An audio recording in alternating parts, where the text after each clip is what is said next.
बिहार विधानसभा चुनाव 2025 की तैयारियां तेज हो गई है और खासतौर पर सीमांचल की राजनीति गरमाई हुई है। एमआईएम में टिकट को लेकर जोकीहाट सीट पर सियासी पेच फंसता जा रहा है। जदयू के नेता और पूर्व एमआईएम खुर्शीद आलम ने हजारों समर्थकों के साथ एमआईएम में वापसी की है। उन्होंने किशनगंज में एमआईएम के प्रदेश अध्यक्ष अख्तरुल ईमान के हाथों से पार्टी की सदस्यता ग्रहण की है। इसके साथ ही उन्होंने जोकीहाट विधानसभा सीट से अपनी दावेदारी भी खामोशी से पेश कर दी है। आपको पता होगा कि हम जेडीयू के 2022 इलेक्शन में जोकीहाट से विधानसभा चुनाव लड़े और तभी से वहाँ थे। अगले बार एआईएमआईएम में कुछ गलतफहमियां हुई और उस गलतफहमी की वजह से मैं किसी पर कोई इल्ज़ाम भी लगाया या कुछ ऐसी बातें हुई, मैं उसके लिए माफ़ी चाहता हूं। रही बात मेरे 2020 में चुनाव नहीं लड़ने के कारण जो भी हमसे गुस्ताखी हुई, उसके बावजूद हमने जो एमआईएम का कैंडिडेट शाहनवाज आलम था उसको मैंने जिताने का काम किया। मेरा मकसद था कि मजलिस मजबूत हो। भले आज हमको टिकट नहीं मिली है, कल मिलेगा। और एक पत्रकार बंधु हमारे अभी बता रहे थे कई महीने से हम पार्लियामेंट चुनाव के बाद विधानसभा की तैयारी कर रहे हैं और हर जगह जा रहे हैं, अपनी बात रख रहे हैं। और अपनी बात में मैं ये रखा हूं कि हो सकता है कि आज हमको मीम चुनाव लड़ाएगी तो हम चुनाव लड़ेंगे।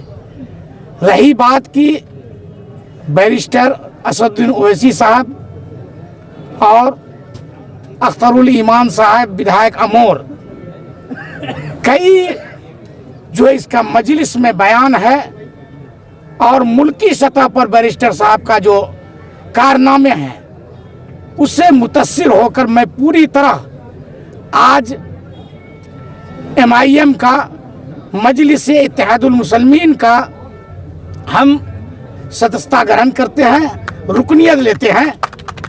और आज के बाद पार्टी का जो मेरे लिए हुक्म होगा वो हुक्म मेरा सर आंखों पर होगा। जो भी मुझे जिस क्षेत्र के लिए जो कार्य सौंपा जाएगा मैं बखूबी उस पर खरा उतरूंगा और पूरी जिम्मेदारी से निभाने का कोशिश करूंगा। इस बार अगर टिकट आपको नहीं मिलेगा तो फिर क्या एमआईएम पर आरोप लगाएंगे टिकट खरीद बिक्री का? नहीं, ऐसी बात नहीं है। उस वक्त कुछ मैंने बताया कि कुछ गलतफहमियां हुई, मैं कुछ इल्जाम भी लगाया, लेकिन बाद में ये बात जब साफ हुई, मेरे नज़र में ये बात आई, मैं अपनी माजरत भी पेश किया और मुल्क के हालात के तहत मैं बहुत सारी बातें अभी मंच पर कहूँगा। हालात के तहत मुझे ये महसूस हुआ कि अपनी क़यादत होनी ज़रूरी है।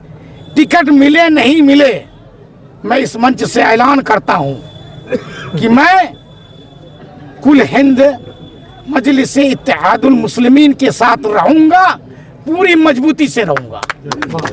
गौरतलब है कि 2020 के विधानसभा चुनाव में एमआईएम ने खुर्शीद आलम को जोकीहाट सीट से टिकट देने की घोषणा की थी, लेकिन बाद में पार्टी ने शाहनवाज आलम को टिकट दिया, जिससे नाराज होकर खुर्शीद आलम ने जदयू का दामन थाम लिया था। अब 2025 के चुनाव से पहले उनका एमआईएम में लौटना कई सारे सवाल खड़े कर रहे हैं। दूसरी तरफ एमआईएम के पुराने और वफादार नेता अब्दुल्ला सालिम चतुर्वेदी भी जोकीहाट सीट से टिकट के दावेदार हैं। चतुर्वेदी लंबे समय से पार्टी से जुड़े हुए हैं और पार्टी के मजबूत नेता माने जाते हैं। उनके समर्थकों का मानना यह है कि अब्दुल्ला सालिम चतुर्वेदी को जोकीहाट विधानसभा सीट से टिकट मिलना चाहिए। टिकट किसको देना है, कौन ये कैंडिडेट पार्टी को जीत सकता है और कौन है इस लायक जिसको दिया जाए, तो यही सब देखते होंगे। वो तो देने वाले को पता है कि वो कैसे देते हैं टिकट। पार्टी का सबसे बड़ा मकसद ये होता है और ये होना भी चाहिए कि भाई हमें कौन कैंडिडेट हमारा जीत सकता है। कैंडिडेट में से जैसे एक जगह के लिए 10 कैंडिडेटों ने वो दिया कि भाई इनमें से कौन कैंडिडेट कामयाब हो सकते हैं और वो कैंडिडेट के लायक हैं। बहुत से ऐसे भी आदमी होते हैं जो चले जाते हैं, तो पार्टी उनके बारे में तय भी करती है नहीं है, अभी हम काम कर रहे हैं, मेहनत कर रहे हैं, इंशाल्लाह फिर से उनसे ज़्यादा अच्छा माहौल बन रहा है। और ऐसा होता है सियासत में ये कोई बड़ी चीज़ नहीं है। सियासत में जब गवर्नमेंट चेंज हो जाती है तो इसीलिए एक पार्टी से दूसरे पार्टी में लोग जाते भी हैं, कोई बड़ा इशू, कोई बड़ा मसला नहीं होता है। लेकिन यह है कि जाकर वफादारी करना, निभाना, उसके काम को पूरा करना।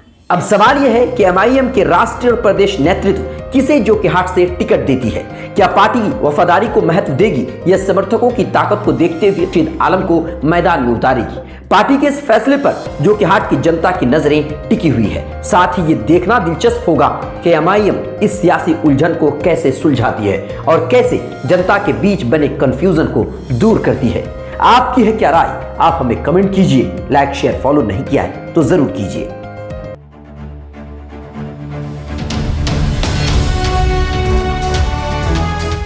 ट्रू रिपोर्ट्स, सच आप तक।